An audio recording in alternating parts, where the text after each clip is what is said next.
Now, welcome back. The Electoral Commission of South Africa yesterday reported that 2.7 million people visited the voter registration stations to register or update their details over the two-day voter registration weekend, while almost 2,000 used the online portal. Eligible citizens registering for the first time numbered over 568,000. Now, last week, the IEC said that there are an estimated 39.7 million people who are eligible to vote out of the 62 million South African population. However, as of this past weekend, the voters' roll currently stands at 26.8 million, which is about 66% of the estimated voting age population. IEC Chief Electoral Officer Mamabolo joins us here in studio to unpack some of this information. Mr. Mamabolo, good to have you as always. Now, thank you very much and greetings to your viewers. Let's start with your own assessment as the IEC of this voter registration weekend that just passed. Well, we are encouraged by the outcomes. I mean, the 2.9 million that we're reporting is good. Of course, it has not addressed every single target that we had hoped to achieve. But what is also encouraging, two things. One, the strong showing of young persons under the age of 29, 78% of them are persons of young age who came to register for the first time. So that's quite encouraging. Of course, we're coming from a low base. When you come from a low base, it takes a Herculean effort to get to parity with the rest of the other age demographics. But another important thing is our operational and logistical performance. Quite happy in that area. Staff was there on time, well-trained in most instances, and our technology, the VMD, held, which is quite important. And we're able to register these people because of that collective effort from our staff, from the preparation, from a logistical point of view. So we were quite happy. Where were the hiccups? Well, you know, Sakina, if you run a program of this magnitude, there are going to be problems. Somebody is going to be involved in an accident and they're going to be late to come at a station. Some staff member is going to have a bereavement on the eve of the registration process and therefore don't turn up and so on. Community protests, something that we can do little about. It's outside our purview. Nonetheless, I think we think that the number of stations, in fact, we don't think it is so, that the number of stations that did not open, especially on Saturday, is less than 40. Now, when you compare that against the total, it's a minuscule thing. But of course, we want everybody to be given the maximum opportunity to exercise the right to vote. Hence, we're saying the local communities and the local leadership must engage and resolve whatever issues there are in those communities so that come the second registration weekend, we are not subjected to the same treatment. Mr. Mamabolo, you spoke about the youth category and that you're quite happy, but as you say, quite rightly, coming off a low base of registration there. But we still have some 13-odd million eligible voters who are not on the voters' roll. So what are we going to do about that? Because that is quite a sizable population. Well, a number of things are at play there, Sakina. The reality of the matter is that South Africa has a voluntary participation policy, unlike other jurisdictions such as Australia, where voting is compulsory. So we should never place ourselves in a situation where we expect the whole 39.7 million to register. It's purely impossible. Of course, that does not detract us from making an effort to ensure that everybody who is eligible is aware about the registration opportunities, when they happen, what requirements are necessary to register, and enthuse them, show them the need to do so. But even after having done so, there will be a percentage of people who say, this is not for me. And our constitutional framework permits that. So again, you know, it brings us back to questions of credibility. Yep. And as you say, some of these issues fall outside of your purview as the IEC, some within. Correct. So speaking of credibility, one of the issues that was brought out quite pointedly was the issue of using unemployed youth, especially as officers during your election periods. So let's talk about your recruitment strategy around this.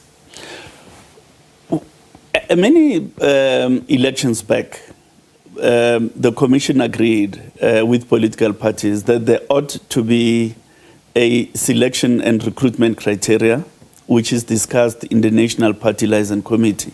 And that is the basis upon which the Commission recruits staff. That was reviewed on this occasion by the National Party Liaison Committee and once again endorsed.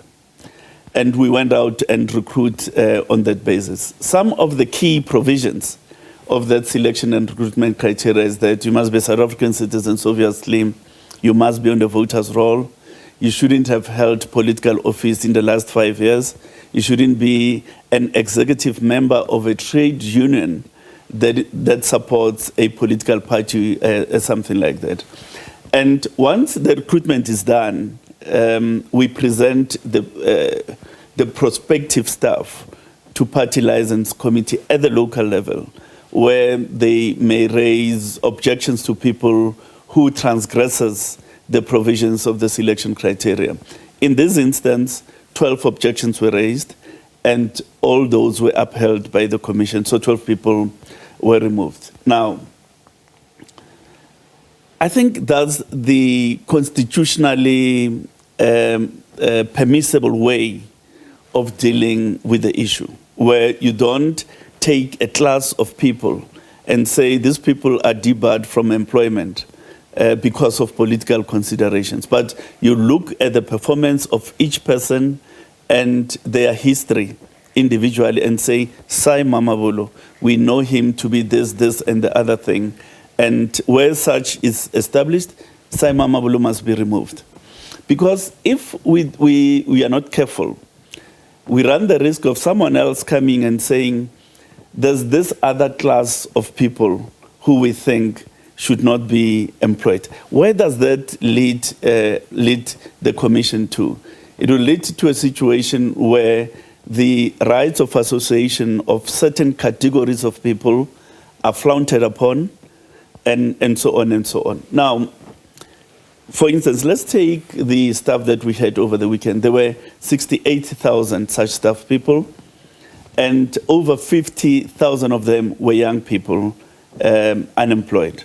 I think it's a strong showing of our commitment to redress and give opportunities to young people without employment. But having said so, there's another risk that we have to be alive to, and that is, yes, give young people opportunities because they deserve them. But we also need supervisory skills within the voting stations.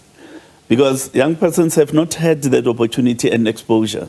They lack in those skills. They may be qualified, and so on, but they've not managed people. They've not managed processes.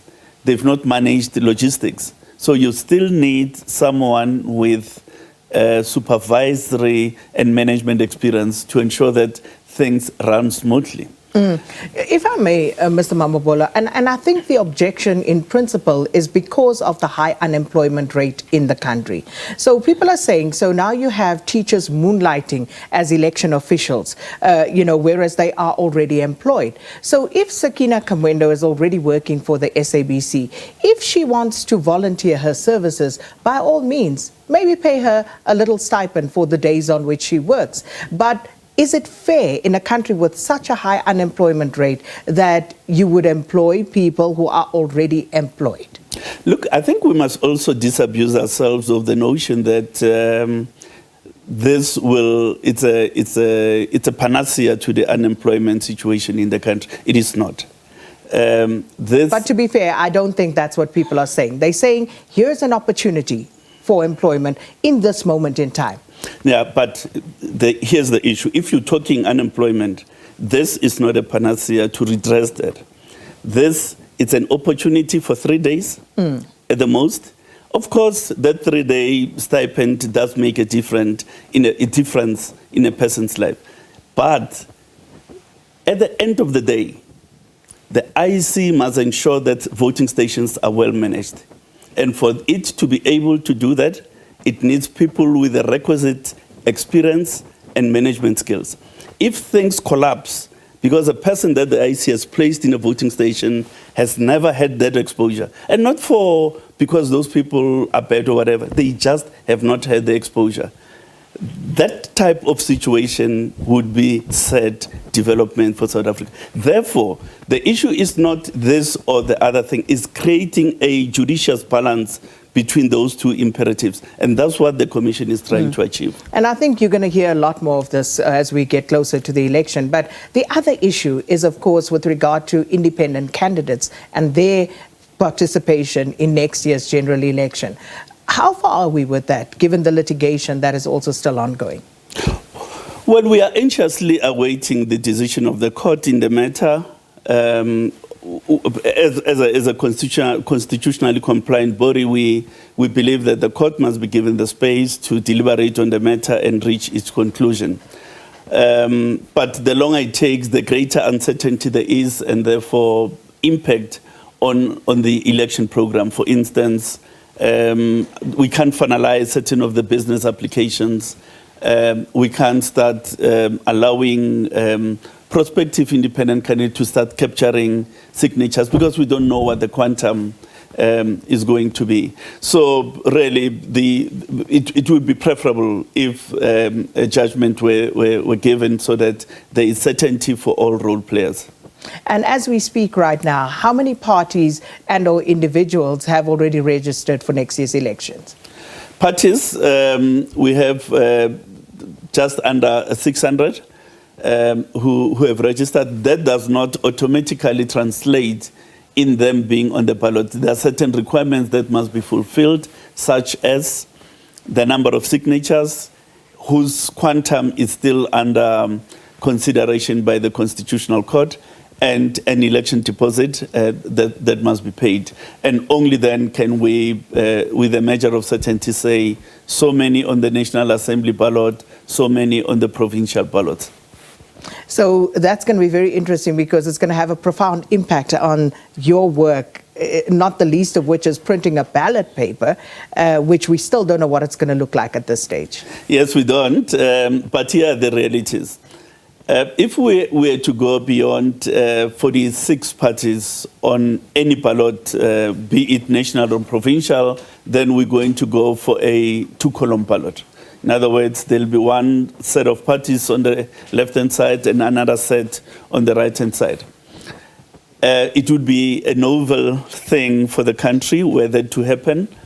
And if we go beyond 96 parties and independent candidates, then we go for a two-page ballot. It means that ballot must be stapled together. And it does have complexity in the sense that a voter must handle 2 pages. They may disentangle when they handle them. They may disentangle when they're put into the ballot box, and so on. So that prospect it's challenging to say the least. Well, we'll be talking a lot more to the IEC, but thanks so much to the CEO, Mr. Mamabolo, unpacking some of the data coming out of this past weekend's 2-day voter registration weekend, and of course some of the issues moving forward.